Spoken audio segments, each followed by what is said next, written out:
YouTube च्यानलमा तपाईहरुलाई स्वागत छ। युट्युब च्यानलमा नयाँ हुनुहुन्छ भने सब्स्क्राइब गर्नुहोस्, साइडमा रहेको बेल बटनलाई क्लिक गरिदिनुहोस्। पछिल्लो समयमा विशेष गरेर हामीले कक्षा 12 को चाहिँ यदि तपाईहरु चाहिँ कक्षा 12 मा सोशियोलोजी लिएर पढ्दै हुनुहुन्छ भने चाहिँ कक्षा 12 को नेपालमा समाजशास्त्र र मानवशास्त्रको परिचय भन्ने किताबमा चाहिँ विशेष गरेर अध्याय 2 बाट चाहिँ हामीले step by step chapter by chapter हेर्दै छौं र यो गएको हप्ता हामीले गएको यो भन्दा अगाडि चाहिँ राष्ट्रिय एकीकरणको विषयमा हामीले हेरेका थियौं। आज पनि हामीले यही अध्याय 2 अन्तर्गतको विशेष गरेर नेपाली राष्ट्रियताको उत्विकासको विषयमा हेर्ने छौं। त्यस्तै गरेर राष्ट्रिय एकीकरणको विषयमा चाहिँ आज हामी हेर्ने छौं। सबैभन्दा पहिला कुरा गरौं नेपाली राष्ट्रिय उत्विकास भन्ने विषयमा। अब यो नेपाली राष्ट्रिय उत्विकासको कुरा गर्ने हो भने चाहिँ विशेष गरेर यसमा अब धेरै कुराहरू आउँछन्। तपाईको नेपाल एकीकरणको कुरादेखि लिएर धार्मिक एक अर्कामा धार्मिक सहिष्णुतादेखि लिएर विभिन्न धर्मलाई एकीकरण गर्नेदेखि लिएर धर्म हिन्दूकरण गर्नेदेखि लिएर विभिन्न क्षेत्रहरू पर्दछन्। अब यसमा विभिन्न पक्षहरू विभिन्न माध्यमहरू रहेको छ। यसको मैले तपाईहरुलाई बुकमा रहेको छ, बुकमा तपाईहरुले सर्र हेर्नुभयो भने यो सजिलै बुझिहाल्नुहुन्छ।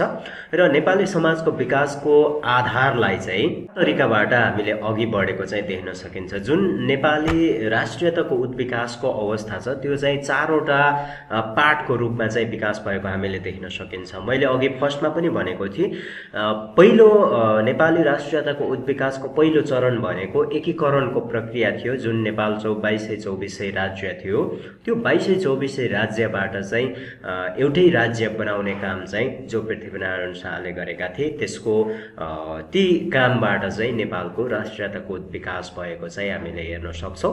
अर्को कुरा नेपाली करणको प्रक्रिया हैन, नेपाली करणको जुन नेपालमा भएका विभिन्न व्यक्तिहरू रहेका थिए उनीहरूलाई चाहिँ एकीकरण गर्ने काम पनि गरेको थियो। र दोस्रो भनेको हिन्दूकरणको प्रक्रिया। अब यो हिन्दूकरणको प्रक्रिया भनेको चाहिँ नेपालमा विभिन्न भाषा जाति धर्म संस्कृतिका मानिसहरू चाहिँ बसोबास गर्थे र अहिले पनि बसोबास गर्ने गर्छन्।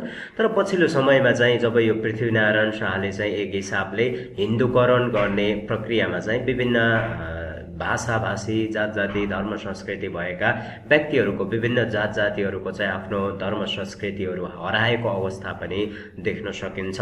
पछिल्लो समयमा हेर्ने हो भने यसले चाहिँ अलिकति विभिन्न जात जातिहरूको आफ्नो धर्म संस्कृति मास्ने काम पनि गरेको भन्ने पनि यसमा देखिन्छ। जुन आफ्नो जो विभिन्न देशमा रहेका आफ्नो धर्म आफ्नो संस्कृति आफ्नो रीतिरिवाज मानिरहेका व्यक्तिहरूले पनि जबरजस्ती चाहिँ हिन्दू धर्म मान्नुपर्ने अवस्थाहरू पनि सिर्जना भएको देखिन्छ। यो अलिकति नेगेटिभ पक्षलाई पनि हेर्न सकिन्छ र अब यसलाई पनि नेपाली राष्ट्रियताको उत्विकासको रूपमा चाहिँ हेरिएको छ।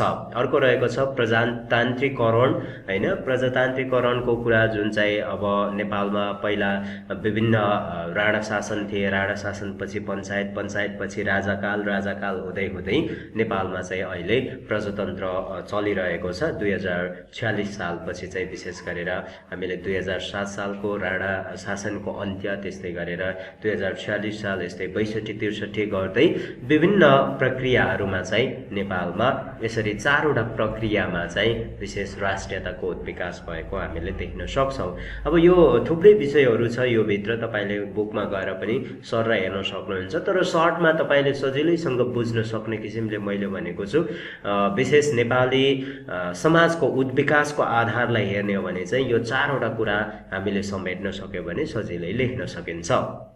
अर्को तेस्रो नम्बर रहेको छ राष्ट्रिय एकीकरण। अब राष्ट्रिय एकीकरण भनेको पनि त्यही अघि मैले माथि नै भनिहाले तपाईलाई विभिन्न तरिकाले चाहिँ अब पृथ्वीनारायण शाहले विभिन्न राज्यहरूका राजाहरूलाई मार्दै मार्दै विभिन्न 2224 राज्यमा भएका राज्यहरूलाई चाहिँ त्यहाँका राजाहरूलाई चाहिँ विभिन्न तरिकाले अब मार्दै अथवा चाहिँ विभिन्न जालझेल गर्दै चाहिँ लगेको पनि देख्न सकिन्छ। अब यो राष्ट्रिय एकीकरणको रूपमा हेर्न चाहिँ सकिन्छ तर विभिन्न यसका नेगेटिभ पक्षहरूलाई पनि हामीले हेर्न सकिन्छ, बुझ्नुपर्ने हुन्छ। र अब राष्ट्रिय एकीकरण भन्ने बित्तिकै त्यही 2224 राज्यकै कुराहरू राज्यलाई एकीकरण गर्ने कुरा नै भयो। अब राष्ट्रिय एकीकरणका मुख्य आधारहरू के हुन् त भन्ने कुरा बुझ्नु पर्यो। सामाजिक र सांस्कृतिक आधारहरू अब राष्ट्र एकीकरण त गर्यो, तर राष्ट्र एकीकरण भएर मात्रै भएन। राष्ट्र एकीकरण भइसकेपछि जुन राष्ट्रभित्र बसिरहेका व्यक्तिहरूको सामाजिक सांस्कृतिक जुन संस्कृतिहरू, सामाजिक चालचलनहरूलाई त्यसको सम्मान पनि गर्न सकिएन भने चाहिँ त्यो चाहिँ राष्ट्र एकीकरणको आधार हुन सक्दैन भनेर चाहिँ अहिले भनिएको छ। त्यो कारणले गर्दाखेरि विभिन्न व्यक्तिहरूले अहिले अब समाजमा विद्रोहहरू पनि गरिरहेको पनि हामीले देख्न सकिन्छ। जे होस्, सामाजिक सांस्कृतिक आधारहरू चाहिँ बलियो हुनुपर्छ राष्ट्रिय एकीकरण हुनको लागि।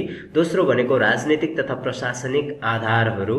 राजनीतिक तहमा, विभिन्न प्रशासकीय तहहरूमा पनि राष्ट्रिय एकताको भावना हुन एकदमै जरुरी छ। त्यो खालको वातावरण सिर्जना गर्न सकिएन भने चाहिँ त्यो पनि राष्ट्र एउटा एकीकरण त भयो, तर राष्ट्र एकीकरण भयो भने पनि त्यो राज्यभित्र बसेका, राष्ट्रियता बोकेका मानिसहरूभित्र चाहिँ एउटा राष्ट्रभाव जागेको छैन भने त्यसलाई राष्ट्र एकीकरणको आधारहरू चाहिँ भन्न सकिँदैन। अर्को रहेको छ आर्थिक आधार।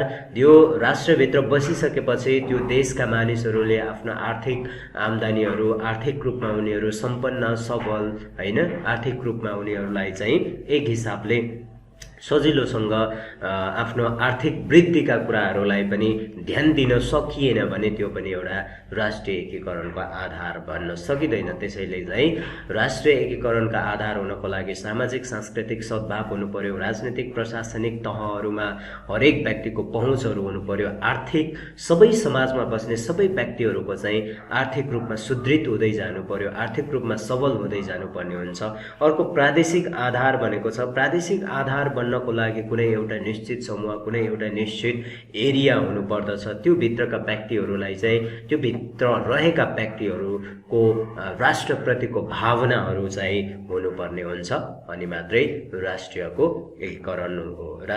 एकीकरणका आधारहरू सक्षम हुन्छन्। अर्को रहेको छ मनोवैज्ञानिक आधार।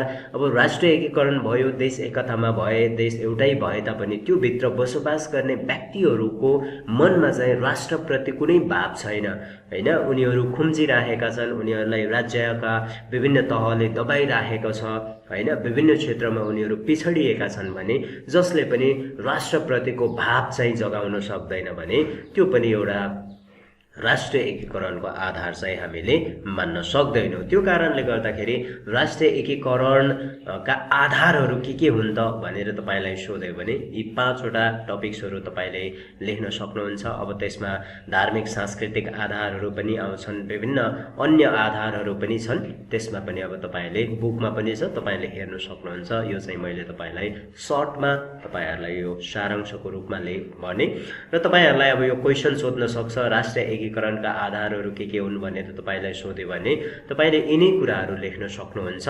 र अर्को तपाईँको राष्ट्रिय नेपाली समाजको विकासको चरणलाई चाहिँ हामीले कसरी हेर्न सक्छौँ भन्ने कुरा लेख्न सक्नुहुन्छ। 4वटा चरणहरू: एकीकरणको प्रक्रिया, नेपालीकरणको प्रक्रिया, हिन्दूकरणको प्रक्रिया, प्रजातान्त्रिकरणको प्रक्रिया चाहिँ तपाईँले लेख्न सक्नुहुनेछ। यो च्याप्टर 2 विशेष गरेर नेपाली समाजको क्लास 12 को सोसियोलोजीको चाहिँ यो च्याप्टर 2 को अन्तिम पार्ट हो र अब हामी 3rd च्याप्टरमा भेट्नेछौँ। Thank you so much. YouTube च्यानलमा नयाँ हुनुहुन्छ सब्सक्राइब गर्नुहोस्, साइडमा रहेको बेल बटनलाई क्लिक गरिदिनुहोस्।